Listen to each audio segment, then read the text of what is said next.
बेटा 28 साल का होता है और उसकी माँ होती है 32 साल की और पिता की उम्र होती है 60 साल की। माँ और बेटे की उम्र में सिर्फ 4 साल का अंतर इसलिए था क्योंकि वो उसकी सौतेली माँ होती है। सगी माँ उसकी मर चुकी थी, इसलिए पिता ने दूसरी शादी कर ली थी।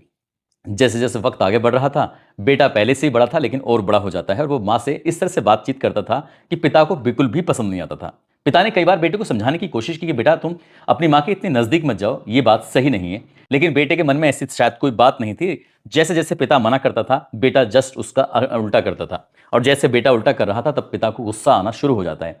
पहली बार, दूसरी बार, तीसरी बार शुरुआत बातचीत से होती है, फिर डांट डपट शुरू हो जाती है। इसके बाद एक दिन बेटा जब अपनी माँ से बातचीत कर रहा था, पिता को इतना गुस्सा आ जाता है कि वो अपने बेटे को बुरी तरह पीटना शुरू कर देता है। हालांकि बेटा चुपचाप रोता हुआ अपने घर से बाहर निकल जाता है, लेकिन अगली बार फिर से यही मौका आता है। बाप ने जब अपने बेटे को पीटना शुरू किया, तब बेटे ने अपने बाप का हाथ पकड़ लिया और हाथ पकड़ के कहा कि पिताजी, आप यूं बार बार डांटते हो, पीटते हो, मारते हो, बिल्कुल भी अच्छा नहीं लगता। किस दिन मेरा हाथ उठ गया तो फिर सही नहीं होगा। बाप को यह बात बहुत ज्यादा परेशान करती है, लेकिन परेशान सबसे ज्यादा बात यह करती है क्योंकि बेटा अपनी सौतेली माँ से ज्यादा ही घुट घुट कर, मिल मिलकर बातचीत किया करता था। पत्नी को भी समझाने की कोशिश की, लेकिन पत्नी जैसा कहते था वो पत्नी मान जाती थी, लेकिन बेटा नहीं मान रहा था।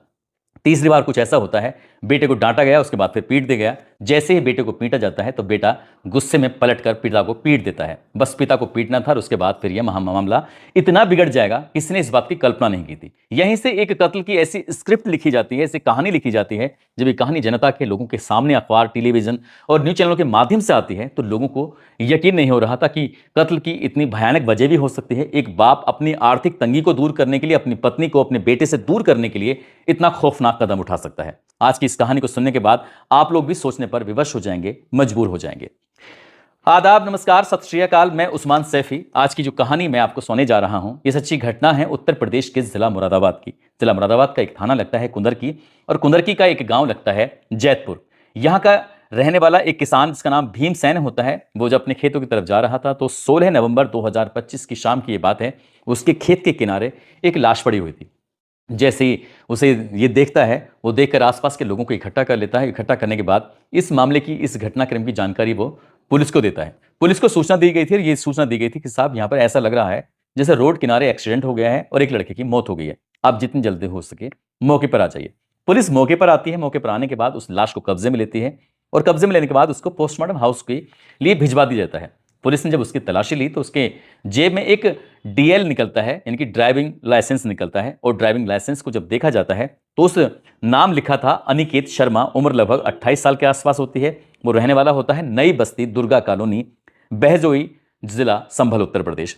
जब पुलिस ने इससे घर वालों से संपर्क साधने की कोशिश की तो परिवार वालों को सूचना दी कि यहां पर एक एक्सीडेंट हो गया है और ऐसा लग रहा है जैसे क्या आपका बेटा है। आप एक काम करिए, यहां मौके पर पहुंच जाइए और आकर देख लीजिए।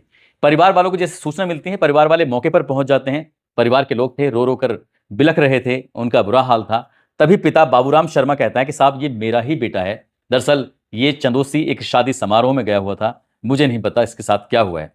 पुलिस वालों ने, जो वहां आसपास के लोग थे, उन्होंने समझाने की कोशिश की कि आप परेशान मत होइए, पोस्टमार्टम होगा, आप एक तहरीर दे दीजिए। जब बात तहरीर देने की आती है तो कहता है कि साहब मैं गरीब आदमी हूं, मैं बेपढ़ा लिखा आदमी हूं, मैं कोई कार्रवाई किसी पर नहीं चाहता। चाहो तो ऐसी ही मेरे बेटे की लाश दे दो, मैं उसे दाग लगा दूंगा, अंतिम संस्कार कर दूंगा। जब इस तरह की बात थी तो पुलिस ने कहा कि अब हमारे कब्जे में है, जब तक पोस्टमार्टम नहीं होगा तब तक लाश नहीं मिलेगी, इसलिए आपको एक तहरीर तो देनी ही पड़ेगी। पिता ने कई बार समझाने की कोशिश की, परिवार के लोगों ने, रिश्तेदारों ने, तमाम लोगों ने समझाने की कोशिश की, लेकिन पुलिस ने साफ साफ इनकार कर दिया कि बिना पोस्टमार्टम के आपको लाश मिलेगी ही नहीं। आखिरकार उसका पोस्टमार्टम होता है और पोस्टमार्टम होने के बाद जो डॉक्टर लोग पुलिस को बताते हैं, वो पुलिस भी हैरान हो जाती है। पुलिस भी अभी तक इस घटनाक्रम को सिर्फ एक एक्सीडेंट मान रही थी, लेकिन ये एक्सीडेंट नहीं था बल्कि एक कत्ल था। पुलिस के सामने डॉक्टर ने बताया कि जो सड़क पर कोई वाहन से की चपेट में आने से इसकी तो खैर चोट लगी ही लगी है, लेकिन ऐसा लग रहा है पहले इसको किसी भारी वस्तु से एक के बाद एक कई वार किए गए हैं। इसके सर में, इसके चेहरे पर, इसके सर में अलग अलग हिस्सों पर चोट के निशान हैं, जो एक्सीडेंट के नजर नहीं आते, बल्कि ऐसा लग रहा है जैसे मारने की कोशिश की गई है। आखिरकार पुलिस के कान खड़े हो जाते हैं। पुलिस ने फिर से परिवार वालों से बातचीत की कि हमें एक तहरीर दे दीजिए, हम इस मामले की जांच पड़ताल करना चाहते हैं कि आखिरकार पूरा का पूरा मामला क्या है। 16 को ये लाश मिली थी, उसके बाद फिर 17, 18, 19, 20, 21, 22, 23 ये दिन लगातार बीत रहे थे और 23 तारीख तक भी परिवार के किसी सदस्य ने तहरीर नहीं दी। पुलिस वालों ने परिवार के बाकी लोगों से संपर्क किया। आखिरकार 24 नवंबर 2025 को उस लड़के के जो मृतक है, उसके चाचा नवनीत शर्मा ने पुलिस को एक तहरीर दी अज्ञात में, यानी कि ये पूरा घटनाक्रम किसी अज्ञात व्यक्ति ने इसको अंजाम दिया है, इसलिए आप इस मामले की जांच पड़ताल कर लीजिए और जांच पड़ताल के बाद जो भी है दूध का दूध और पानी का पानी कर दीजिए। चाचा ने जब इस तरह की बात कही तो पुलिस सक्रिय हो जाती है। उस तहरीर के आधार पर पुलिस मामले की जांच पड़ताल करना शुरू कर देती है। उच्च अधिकारी इस मामले को गंभीरता से ले रहे थे और उच्च अधिकारियों ने कहा कि जो भी घटनाक्रम है इसकी एक एक तह को, एक एक कड़ी को खोल के रखो, हम भी जानना चाहते हैं कि आखिरकार मामला क्या है। तो पुलिस के लिए प्राइम सस्पेक्ट कोई और नहीं था बल्कि उस लड़के का पिता होता है बाबूराम शर्मा। पुलिस उसको हिरासत में ले लेती है और जब पुलिस उसको हिरासत में लेती है तो उससे बातचीत करना शुरू कर देती है। शुरुआत में उसने पुलिस को घुमाने की तमाम कोशिशें की, लेकिन पुलिस थी कि इस घटनाक्रम के खुलासे की तह तक जाना चाहती थी। उच्च अधिकारियों ने भी यही आदेश दिया था कि हम चाहते हैं कि इस मामले की जांच होनी चाहिए, वो भी पूरी ईमानदारी के साथ। आखिरकार बाबूराम शर्मा से जब बातचीत की तो एक ही सवाल के कई जवाब दे रहा था अलग अलग। तभी पुलिस ने उससे सख्ती से पेश आती है और जब पुलिस सख्ती से पेश आती है तब जाकर एक कहानी सामने आती है। वो बताता है कि साहब उसकी शादी हुई थी बबीता नाम की एक महिला से और बबीता नाम की महिला को 2 बच्चे होते हैं, एक बेटा और एक बेटी। बेटा अनिकेत शर्मा होता है और बेटी जब बड़ी हो जाती है तो वो उसकी शादी कर देता है। लेकिन साल 2013 की बात है, उसकी पत्नी की ऐसे में मौत हो जाती है। जब पत्नी की मौत हो जाती है घर में बड़ी दिक्कत हो जाती है। आखिरकार करे तो क्या करे, तब उसने ये फैसला किया कि एक शादी कर लेगा। जब वो शादी करता है तो उसकी उम्र से आधी उम्र की एक महिला होती है, उस महिला से शादी करता है। आधी से भी कम उम्र की महिला होती है, यानी कि जब उससे शादी करता है तब वो लगभग 22 साल की होती है और इसकी उम्र लगभग 50 साल के आसपास होती है। 50 या 52 साल के आसपास इसकी उम्र होती है। 2015 में वो शादी कर लेता है। हालांकि उसको 2 बच्चे पैदा हो जाते हैं और जब 2 बच्चे पैदा होते हैं तो वो महिला बबली घर का पूरा ख्याल रखा करती थी। वक्त आगे बढ़ रहा था और जैसे वक्त आगे बढ़ रहा था तब यहाँ पर जो बेटा होता है अनिकेत शर्मा, बबली से बहुत ज़्यादा बातचीत क्या करता था, घुल मुल के बातचीत क्या करता था, घुट घुट के बातचीत क्या करता था, हंसते हुए खिलखिलाते बातचीत क्या करता था। पिता की जब जब अचानक से घर में एंट्री होती थी तो पिता को इस बात पर बड़ा गुस्सा आता था कि आखिरकार ये किस तरह की बातें करते हैं। दोनों जब देखो खिलखिलाते रहते हैं, हंसते रहते हैं। तब उसे शक पैदा होने लगा कि शायद उसके बेटे का उसकी माँ के साथ अफेयर हो गया है, इसलिए उसने अपने बेटे पर नजर रखना भी शुरू कर दिया। वो नजर रखता था और जब जब बेटा इस तरह की बात करता था बाप गुस्सा करता था। शुरुआत में बात समझाने पे आती है, फिर समझाने के बाद जब ऊपर बढ़ जाती है तो फिर उसे डांटने लगता है। डांटने की बात जब खत्म होती है तो फिर उसके साथ मारपीट करने लगता है और जब मारपीट करने लगता है तो मारपीट भी वो ज्यादा करने लगता है। पहली दूसरी बार में तो कोई बातचीत नहीं थी, लेकिन जब मां की वजह से वो पिट रहा था बेटा तो उसने दूसरी तीसरी बार में अपने बाप का हाथ रोक लिया और हाथ रोकने के बाद अपने बाप को उसने पीटना शुरू कर दिया। बस यहां से बात और ज्यादा बढ़ जाती है। बाप और बेटे के बीच में जो रिश्ता था वो बिल्कुल तार तार हो जाता है, खत्म हो जाता है और बेटे के अंदर एक आदत पड़ जाती है नशा करने की। वो भी जमकर शराब पिया करता था। बाप उसे रोकने की कोशिश करता था तो बेटा ये बात मानता ही नहीं था। वो मां के पास जाता था तो खुश रहता था और पिता को यह बात बर्दाश्त नहीं होती थी। एक दिन उत्तराखंड के उधम सिंह नगर जिले के नानकमत्ता की पुलिस आती है और पुलिस आने के बाद इस बाबूराम शर्मा को हिरासत में लेकर चली जाती है। जब हिरासत में लेकर जाती है तो पता चलता है कि डकैती के एक प्रकरण में बाबूराम शर्मा का नाम आता है। पुलिस ने उसे गिरफ्तार किया और गिरफ्तार करने के बाद जेल भेज दिया। वो जेल में चला जाता है। इधर मां और बेटा कुछ नजदीक आ जाते हैं। जब जमानत पर बाबूराम शर्मा वापस लौट कर आता है तो घर की स्थितियां और परिस्थितियां पूरी तरह से बदल चुकी थी। जब उसने आकर देखा तो उसे ऐसा लगा कि शायद इन दोनों के बीच में रिलेशन बहुत मजबूत हो गए हैं, वो दोनों एक दूसरे के बहुत करीब आ गए हैं। हो सकता है कि इन दोनों के बीच में अवैध संबंध भी स्थापित हो गए हैं। इस तरह के मन में तमाम तरह की बातें थी, तमाम तरह की चीजें उसके मन में पल रही थी। वो इतना गुस्से में आ जाता है। एक दिन अमरोहा के नौगावा सादात के रतनपुर गांव का रहने वाला एक व्यक्ति आदेश कुमार होता है, उसके संपर्क में बाबूराम जाता है और जाकर कहता है कि मैं अपने बेटे से बहुत ज्यादा परेशान हूं, बेइंतहा परेशान हूं, मैं करूं तो क्या करूं, मेरी कुछ समझ में नहीं आता। जब उसने इस आदेश कुमार से बातचीत की तो उसने कहा कि रास्ता तो हम बताएंगे, तुम परेशान क्यों होते हो, हम वकालत किस लिए कर रहे हैं। ये पेशे से वकील होता है और उसने कहा कि मुझे आपके बेटे के कुछ कागज चाहिए। कागजों की व्यवस्था कर दी जाती है, बेटे के कागज आ जाते हैं और 2 जनवरी 2024 की बात है, बहजोई के एक HDFC बैंक में खाता खुलवाया जाता है अनिकेत शर्मा के नाम से। खाता खुलवाया जाता है, वहां से डेबिट कार्ड यानी कि ATM मिलता है। ATM कार्ड जो होता है, साथ ही और दस्तावेज होते हैं, वो सारे के सारे आदेश कुमार अपने पास रख लेता है। अब ये आदेश कुमार उसके बाबूराम से कहता है कि देखो मैं तुम्हारे बेटे के नाम से एक बीमा कराता हूं और बीमे की जो कीमत होगी वो 25 लाख रुपए होगी। जिस दिन पैसे मिल जाएंगे वो पैसे हमारे आधे आधे हो जाएंगे, मैं आपको नॉमिनी बनाता हूं इसके अंदर।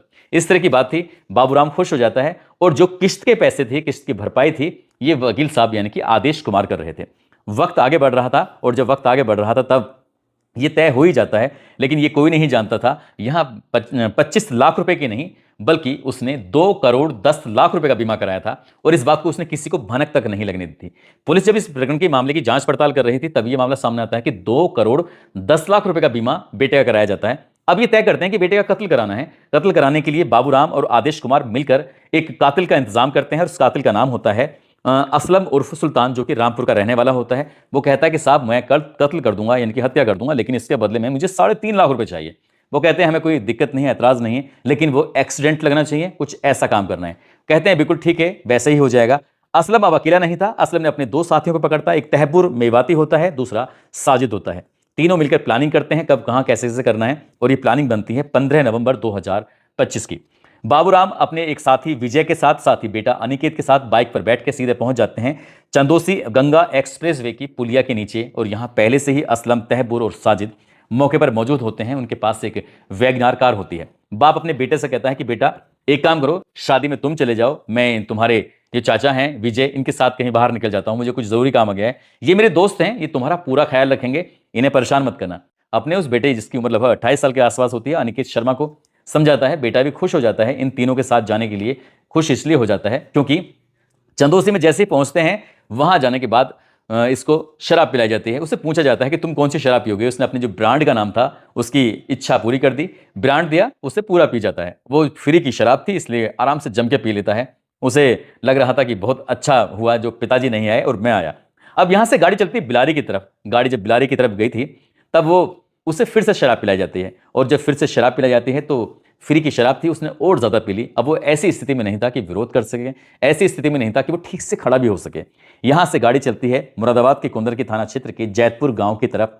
जंगल की तरफ लेके जाते हैं, खेतों की तरफ लेके जाते हैं, और उसे गाड़ी से उतारा जाता है। उतारने के बाद ये तीन जो कातिल होते हैं, साजिद, असलम और तहब्बुर, ये तीनों मिलने के बाद एक सरिया निकालते हैं। भारी सरिया होता है। उस सरिये से एक के बाद एक अनिकेत के चेहरे पर, सर पर लगभग 3-4 वार करते हैं। जो पूरी ताकत से वार किए जाते हैं, वो उसी वार में ढेर हो जाता है, मर जाता है। जो मर जाता है, बात यहीं पर नहीं थमती, उसकी लाश को वहां से उठाया जाता है। उठाने के बाद सीधा सड़क के किनारे रखा जाता है, और एक के बाद एक बार उसके ऊपर वो वैगनार कार जो होती है वो चढ़ा दी जाती है, ये उस दिखाने के लिए कि ये एक रोड पर हुआ एक्सीडेंट है।